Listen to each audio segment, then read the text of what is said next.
Welcome to Military Collectors. This week, we're in Monteagle, Tennessee. We're going to be taking a look at a large collection of military vehicles and artifacts from the Sam Werner collection. It's the Sam Werner Military Museum, right in the great state of Tennessee. We've got so much stuff to show you, well, we're going to probably have to do it in a two-part series. But this one, I know you're not going to want to miss on Military Collectors. 31, ready to check. Roger that.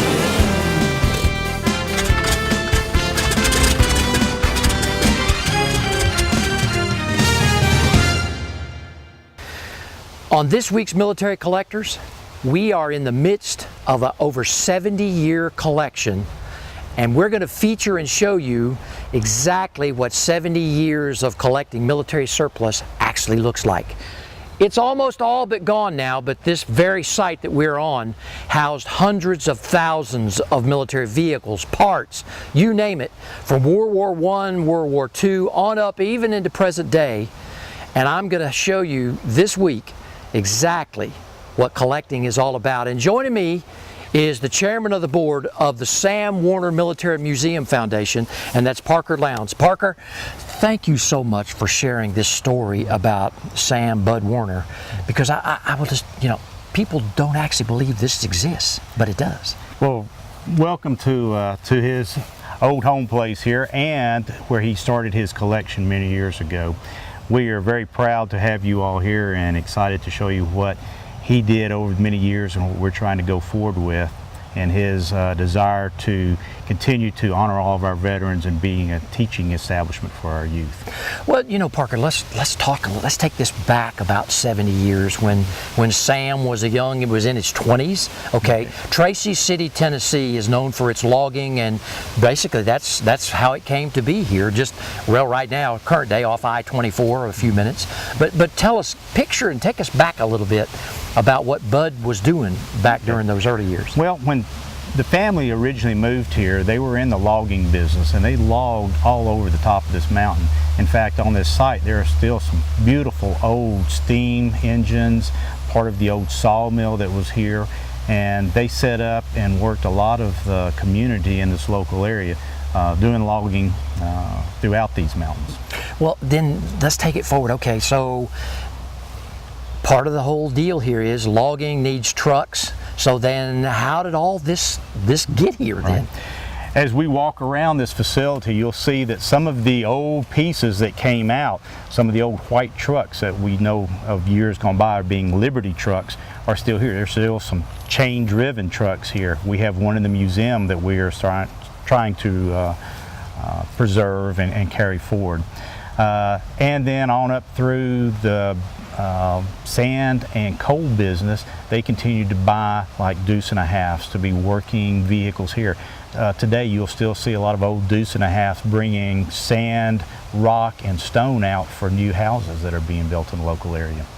Well, you know, now Sam is a young 20-something, of course, buying all of this stuff.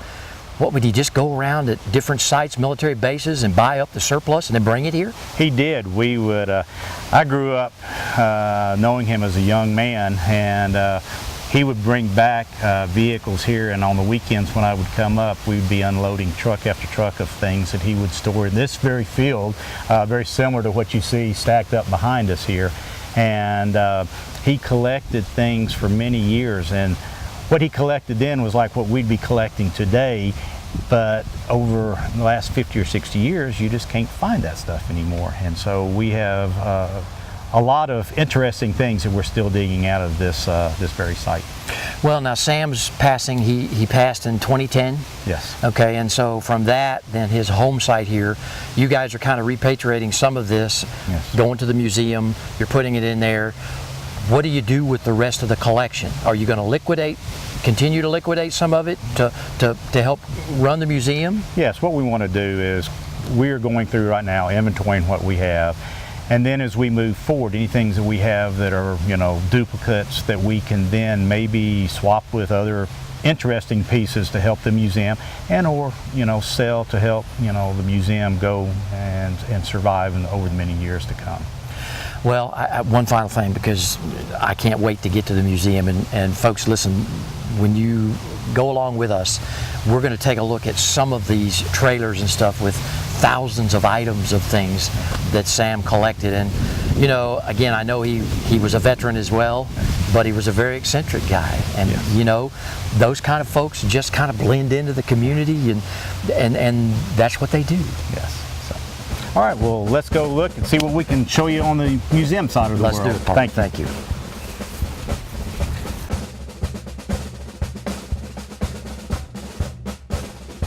If you have missed any past episodes of Military Collectors, be sure to go online at militarycollectorstv.com.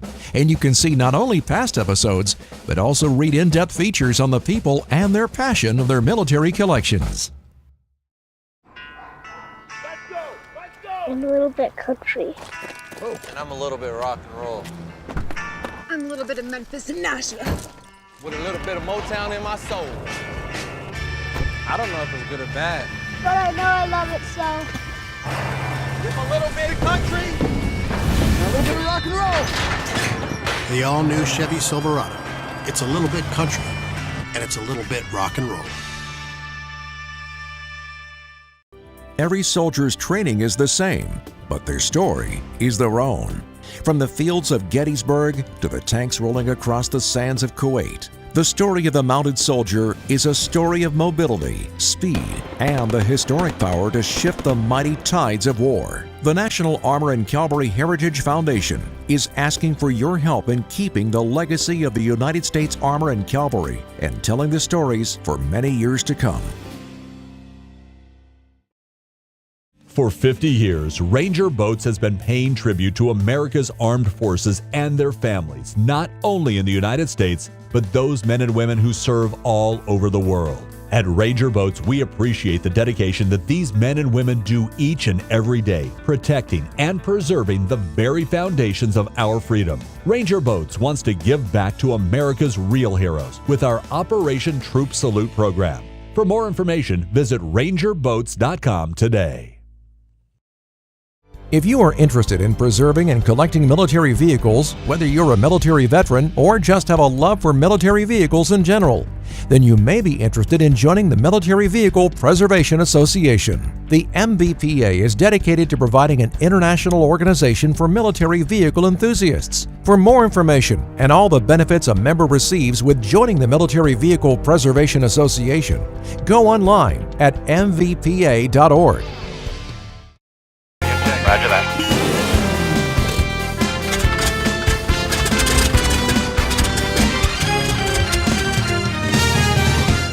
Welcome back to Military Collectors. We started where all of the collection began in Tracy City, Tennessee, at Sam Bud Warner's, well, actually his home place, which is still there. We couldn't do justice to what was left, but now we're back here, and joining me again is Parker Lowndes. He is the chairman of the board of the Warner Military Museum Foundation.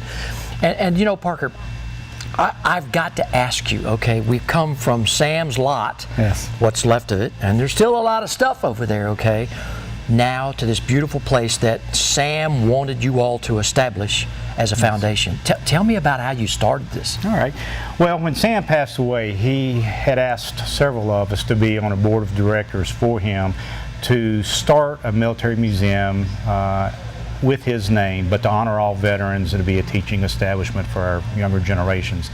And we were lucky enough to find this facility, which was almost move-in ready, and we were able to move in here about 2 years ago and start doing a soft opening into this museum.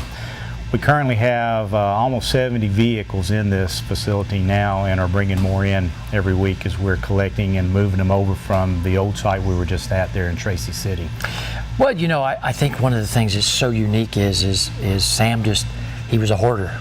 Oh, yes. Okay, and the other thing that I really find unique about Sam, as a lot of the collectors are, of course, Sam was not married, he had no family.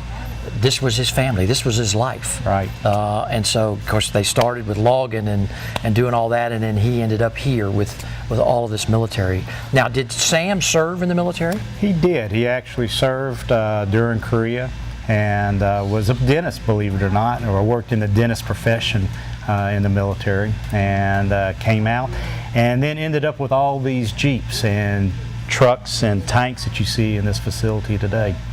Well, I have to ask you, of all of the things that Sam really collected and he liked, what was the most unique? Oh, there are so many things that are here. Personally, I think that these 4 vehicles that we have here with the ultralights for the 1943 glider program, these 4 are very unique. That's what makes this museum different than any other museums that I've been into. Well, let's kind of walk and talk Sure. here just a little bit. Tell me about this Chevrolet here. All right. Well, first off, the military wanted something to go in the gliders that was a little bit lighter, so they asked for a set of vehicles to be under 1,300 pounds and air-cooled, four-wheel drive. Chevrolet made 2 of these. It has an Indian motorcycle engine in it, which is very unique in itself. Wow. It has a transverse leaf suspension in the front. There's some really interesting technology that you can see that the military and the different companies came up with. I can show you a little bit more on different vehicle we have over here. Kaiser came up with this version, and there were 2 different versions of this, but this one had a Continental aircraft engine in it. There were 6 of these that were originally delivered to Aberdeen for testing. Crosley made this version, and there were 36 originally, and it had a Waukesha engine in it. You can see that little bit difference. And then the last one in the series here was a Willis. Willis made 6 of these. This is the only one we still know in existence, and it's got a Harley-Davidson engine in it. So in the early part of the war, they were really after something that would fit inside of a glider. That's right. That was air transportable, but yet then could get around on the ground. That is correct. Did any of these actually see service? No, these never made it into service.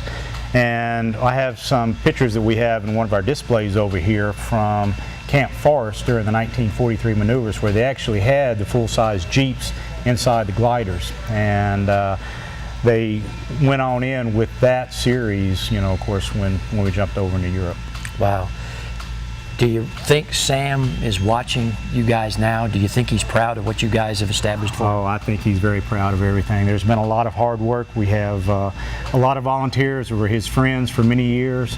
Of course, he called his family, both all of his friends, like several of us that are on the board and friends that do this, but then he also had a bunch of dogs that he called family. If you knew Bud, he had up to 20 plus dogs at any given time. So, but yes, I think he's very proud of all the things that we've done and are still doing. We've got many years still to go bringing all this stuff back to life.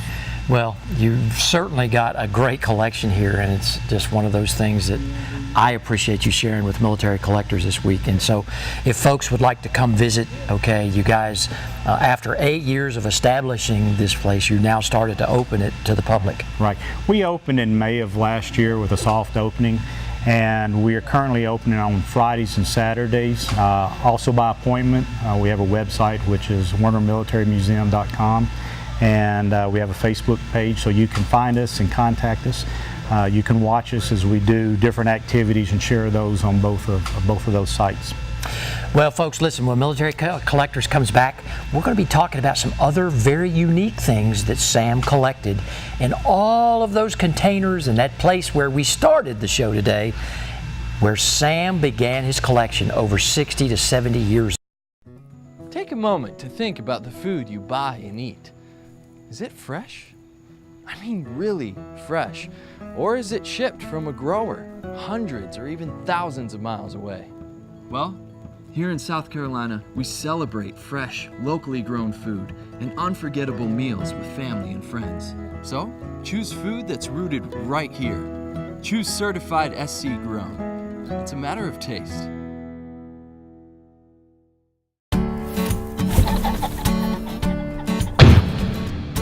Unforgettable memories begin the moment you pick up your first Browning.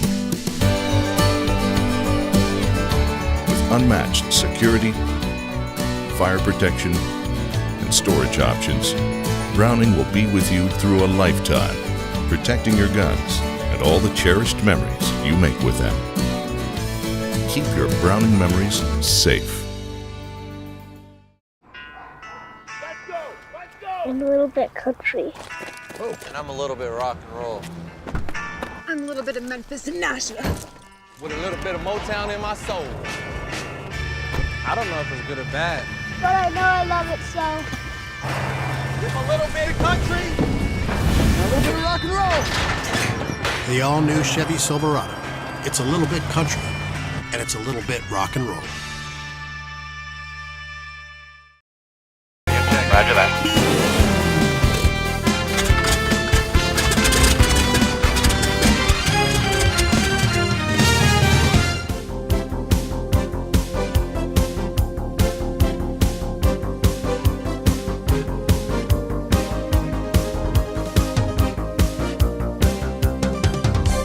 Well, our letter this week comes from Bill in Bangor, Maine, and Bill writes, Bob, I'm trying to get into collecting Japanese World War II collectibles. What are some of the more unique helmets that I might be able to get into, and what might they be worth? Well, Bill, I appreciate you writing in to our email notes this week. I've got an expert here that I think can answer your question. Matt Fox from Quarter Ton Military Parts down in Chickamauga, Georgia. He is also a Japanese helmet collector. Okay, Matt, I got to ask you. Bill wants to get into collecting these. Okay, what are kind of the differences here in what you find? Well, your standard Japanese helmet, just a lightweight helmet, looks about like this. It'll have a star in the front. Okay. That they're very, very common. They've gotten expensive since all the movies have come out. Right. But if you're really wanting to get into something that's a little bit more interesting, not your norm, you can get into like this is a naval marine, Japanese naval marine. These are very collectible. These are the northern Japanese. Since they were taller than your normal Japanese, they considered them more, I guess you could say, scary or more intimidating because they were larger. I mean, they were larger, you know. And so they made them Marines, and it'll have, of course, the anchor on the front, and the later style will have a painted anchor. Now, if you really wanted to get into some really weird Japanese helmets, this one here, for instance, this is a Japanese machine gunner's helmet. These are extremely rare. And what they did is they went one step further from a German helmet that had the brow plate, and they actually integrated the brow plate in the front of the helmet. This was actually found in a bunker in China by a Chinese digger. These were very unwieldy. They were so heavy on the front that they would, you know, the movement of the gun would cause the helmet to fall over the eyes of the guy shooting it. So they weren't real popular, so there's very few of them made. This one was probably thrown down and a normal helmet picked up. But if you really want to get into weird Japanese helmets, this is a good find. Well, let's tell Bill, this one's worth what, 500? It's probably worth, it's missing a liner. Yeah, it's about 500. Okay, and this one, as its rarity? This one, I wouldn't even know where to start. I've never seen one before. Okay. This is the only one I've ever seen. I would say ballpark, I'm at $200-300. I don't know. Yeah. I really don't know where to even start. Well, most of the time when these things, when you start collecting them, you'll get lucky and find it for that. Yeah. But when somebody knows exactly what they got, then you're probably looking $2,000 to $3,000 for something like that. Yeah. So there you have it. Well, Matt, thanks so much for your knowledge. Okay, and Bill, I hope that's answered your question. If you would like to have your military restoration project or collectible featured on the show, just send an email with your photos to photos@militarycollectorstv.com.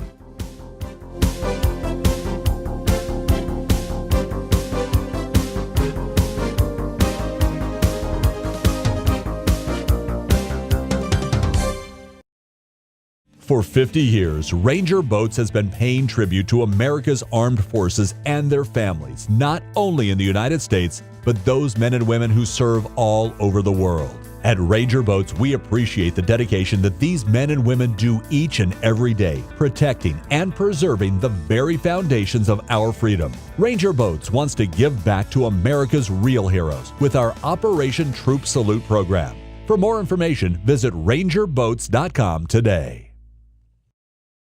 If you are interested in preserving and collecting military vehicles, whether you're a military veteran or just have a love for military vehicles in general, then you may be interested in joining the Military Vehicle Preservation Association. The MVPA is dedicated to providing an international organization for military vehicle enthusiasts. For more information and all the benefits a member receives with joining the Military Vehicle Preservation Association, go online at mvpa.org. Every soldier's training is the same, but their story is their own. From the fields of Gettysburg to the tanks rolling across the sands of Kuwait, the story of the mounted soldier is a story of mobility, speed, and the historic power to shift the mighty tides of war. The National Armor and Cavalry Heritage Foundation is asking for your help in keeping the legacy of the United States Armor and Cavalry and telling the stories for many years to come. Roger that.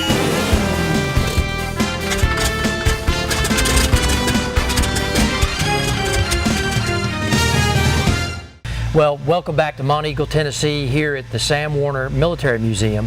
Now, Parker, one of the things that Bud did, he liked to find one of anything. That's correct. Okay, now, this particular 5.1 Jeep by Ford, tell me the story about this, because it's very unique, and Sam had the market cornered. Right. So this is actually a prototype. This is an XM 408. It was built by Ford, and they built 4 of these in 1958 and delivered them to the military. It is a 6-wheel drive. Of course, we see today a lot of times people have tried to make an adaptation out of some of the old 5.1s and into a 6-wheel drive, but this is one of the original 4. Bud had 2 of these in roughly this shape sitting on wheels, and then a third one that was in very rough shape as far as just kind of the body and frame. We know where the other one is up on full tires like this one is sitting. This one is not restored. He did have a coat of paint put on it just to kind of keep the rust down over the years, but we do plan on restoring this as we move forward. But we have it on static display now for people to enjoy. Let me ask you this question, and you may not even be able to touch it. How did he get all of these together? Were they at the same place, different places, you think? Bud was very instrumental in going and finding the oddball things. As you saw the ultralights earlier in the show, he was able to track those down. Those were very limited. Bud liked the unique things. He liked the 1s and 2 type of vehicles, the odd things that you just didn't see. I mean, you can go to a lot of museums and see Jeeps and trucks that we all have, just like we have in here. But these are the odd things that you don't get to see every day. Wow. Well, you know, Bud, I know was special to you all. You as even a youngster when he was alive, and that you got to travel around. And this museum, this tribute to his life and his collection has got to be something special that I know that you and your other board members and even on into perpetuity will continue to carry on the legacy of Bud Werner. Yes, we're very happy with all the hard work. It's been a lot of sweat equity into it, and we are trying to make sure this goes on for many generations to come. I want to show you a vehicle that's in my collection that during season 2 you saw the front end of this vehicle. I had just acquired it, but I was up trying to get some of the restoration work done, and the drivetrain has now been complete. Everything else is done to this vehicle, and I want to show you just a little bit about my 1942 Dodge WC-57 command car. Now, let me frame the command car for a lot of you folks who may not understand what this vehicle is and what it was. There were a little over 6,000 of these WC-57s, and they're the ones with the winch. They were made during World War II, and if you remember the movie Patton, George C. Scott, when he went in North Africa to his first assignment, he rode in one of these. Patton had just had a finish for the command car.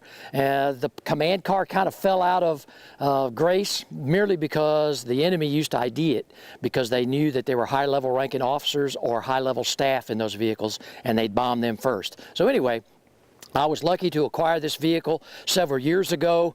It's one of my World War II vehicles in my collection other than my WC-54, but I do a little walk around now, okay? I know it ain't Jay Leno's garage, but we're back here at Bob Redfern's motor pool, so let's take a look at my command car. Now, this particular vehicle here was all disassembled and taken apart. And I want to show you a little bit about the engine.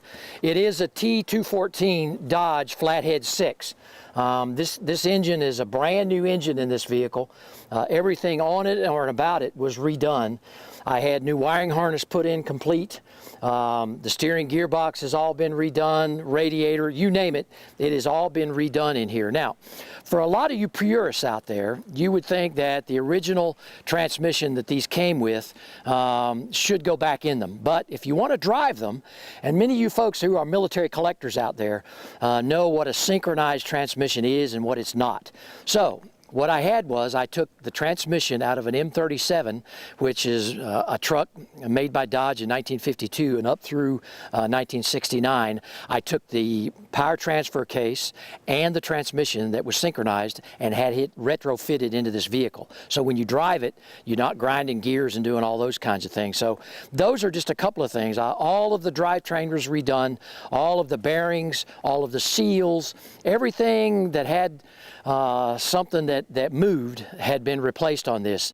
Well, folks, the drivetrain on this 57 is in absolute mint condition now, and it ought to be, okay? Folks that want to get into collecting these vehicles, World War II stuff probably is one of your better bets as far as investment is concerned. There are folks that argue with me about that, but the amount of collectible vehicles out there from World War II, the eye of that needle is getting smaller.